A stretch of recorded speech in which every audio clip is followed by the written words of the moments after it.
só deixando claro que exames complementares são aqueles exames a mais que, dependendo do risco e da função que o trabalhador exerce e é exposto, vai se fazer necessário alguns exames complementares. Vou dar um exemplo muito clássico de exame complementar. É a audiometria tonal. A audiometria que é feita para trabalhadores que estão expostos a níveis de ruído ou vão ser expostos a níveis de ruído. Então a audiometria ele vai garantir, tá, que esse trabalhador vai entrar com a audição ok, com a audição dentro dos padrões de normalidade, e se nos demais exames ocorrer alguma alteração, tá? Se nos demais exames ocorrer alguma alteração, aí você vai ficar sabendo se realmente foi no trabalho ou não.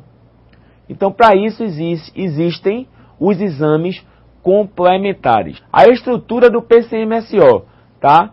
Voltando aí para o slide. No mínimo, ela deve ter identificação da empresa. Isso aí já é o documento do PCMSO. No mínimo, ela deve ter identificação da empresa com nome, endereço, grau de risco da empresa, número de trabalhadores, sexo, horário, turnos e CNAE, Código Nacional de Atividade Econômica. Deve haver também identificação dos riscos, tá? Sempre lembrando que você deve ter como parâmetro o PPRA, Programa de Prevenção de Riscos Ambientais, mapa de riscos, entre outras coisas que você vai seguir como parâmetro. Haver também uma discriminação de trabalhadores expostos. Quais trabalhadores estão expostos a que riscos? Tá? Quais funções estão expostas e a quais riscos elas estão expostas? Ainda na estrutura do PCMSO, no mínimo ela deve ter programação anual dos exames clínicos e complementares para os riscos detectados. Dependendo dos riscos detectados, você tem que ter a programação, tá, dos exames clínicos e os exames complementares para os riscos. Outras avaliações médicas e programas, se fizer necessário. Outros programas, professor, dentro do PCMSO? Sim, dentro do PCMSO. Vou dar um grande exemplo, tá? Alguns exemplos de programas que o PCMSO indica, tá? Que o PCMSO indica na sua própria elaboração. Por exemplo, se você tiver uma empresa, que nessa empresa um dos grandes riscos é aerodispersóides, poluentes, poeira, exija uma grande eficiência na proteção respiratória, existe um grande risco, tá? Existe um grande risco de aspiração de poeiras, de produtos químicos, de gases, vapores. Então, nessa empresa se faz necessário um PPR. O que é um PPR? É um programa de proteção respiratória. Nesse programa estabelece normas e parâmetros para que a proteção respiratória seja mais eficiente, controles, tipos de máscaras, tipos de proteção, tipos de filtros, tá? Então, é um programa de nível de engenharia, mas é um programa que geralmente quando tem a incidência de riscos como poeiras, névoas, neblinas, e existe o risco de doenças pulmonares, geralmente o médico que elaborou o PCMSO, ele vai solicitar o PPR. Outro programa que geralmente ele é pedido também e ele faz um link com o PCMSO é o PCA. O que é o PCA? Programa de Conservação Auditiva. Lembrando, pessoal, que do mesmo jeito que esses programas, do mesmo jeito que o Programa de Controle Médico de Saúde Ocupacional ele é coordenado por um médico, esses outros programas que eu estou mencionando, apesar de serem indicados pelo médico, mas tem que ter seu responsável técnico.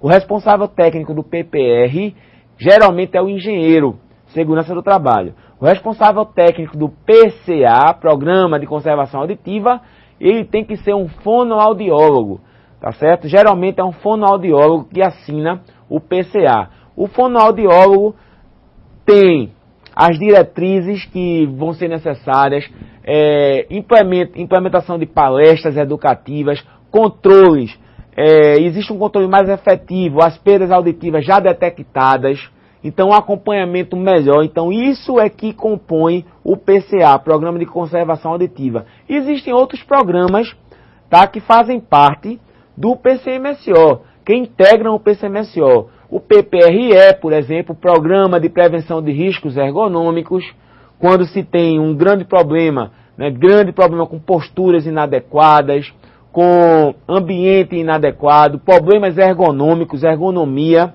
que inclusive vai ser um assunto que vamos debater aqui dentro da área de saúde ocupacional, vamos falar sobre ergonomia, certo? Então, esses são os principais programas que se integram ao PCMSO. Então, voltando para o slide, a complexidade do programa, no que diz respeito ao PCMSO. A complexidade do programa vai depender basicamente dos riscos existentes e exigências físicas e psíquicas de cada atividade.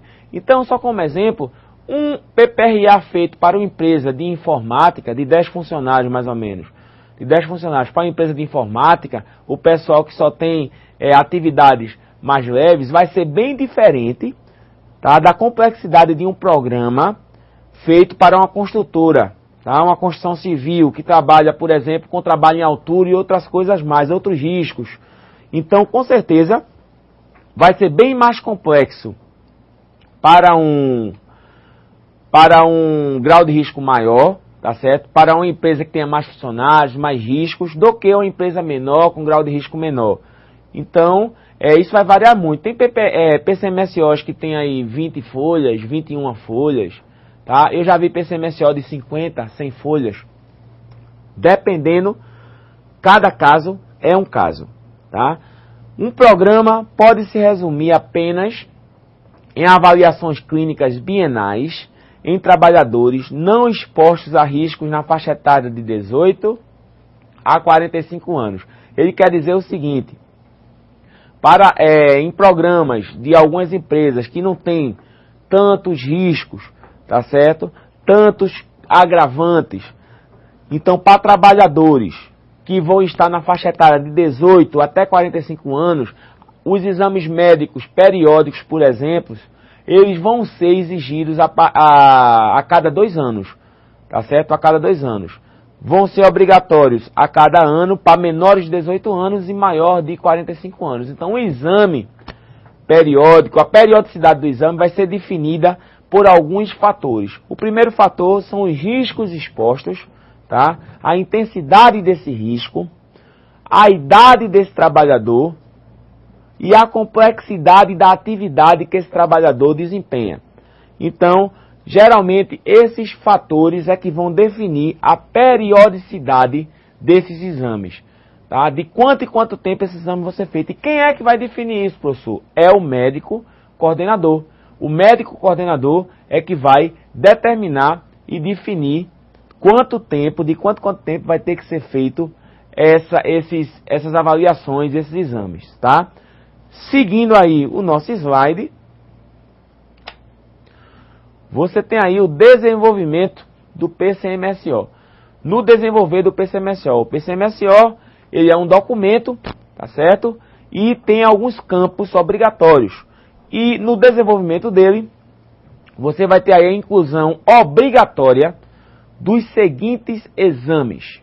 Você tem aí o admissional, periódico, retorno ao trabalho, mudança de função e dimissional. Tá? Isso é importante você saber, porque além de você ser um administrador em potencial, é importantíssimo, mas em concursos públicos que você vai fazer, tá? Para técnico de segurança, cai muito o NR7. Cai os tipos de exame, tá? Dimensional, periódico, retorno ao trabalho, mudança de função e dimensional. Então, a dimensional, ele é feito no ato da contratação do trabalhador. O periódico vai depender de em quanto tempo o médico coordenador determinar. Ele pode ser admitido hoje, faz o exame. Dependendo do risco, daqui a 6 meses ele pode estar fazendo novamente o exame periódico. A retorno ao trabalho, geralmente se faz quando o trabalhador passa mais de 30 dias afastado. Mudança de função, quando você vai mudar para riscos diferentes. Você trabalha no escritório, por exemplo, e vamos supor que você fez um curso técnico de segurança do trabalho e eles vão lhe aproveitar como técnico de segurança da empresa e vai ter acesso a áreas de riscos diferentes. Então você vai ter que fazer o exame audiométrico que você não tinha feito para poder estar exposto ao ruído ou outros exames se faz necessários. E o demissional, ele é feito também até a homologação da demissão e quando a pessoa vai ser demitida.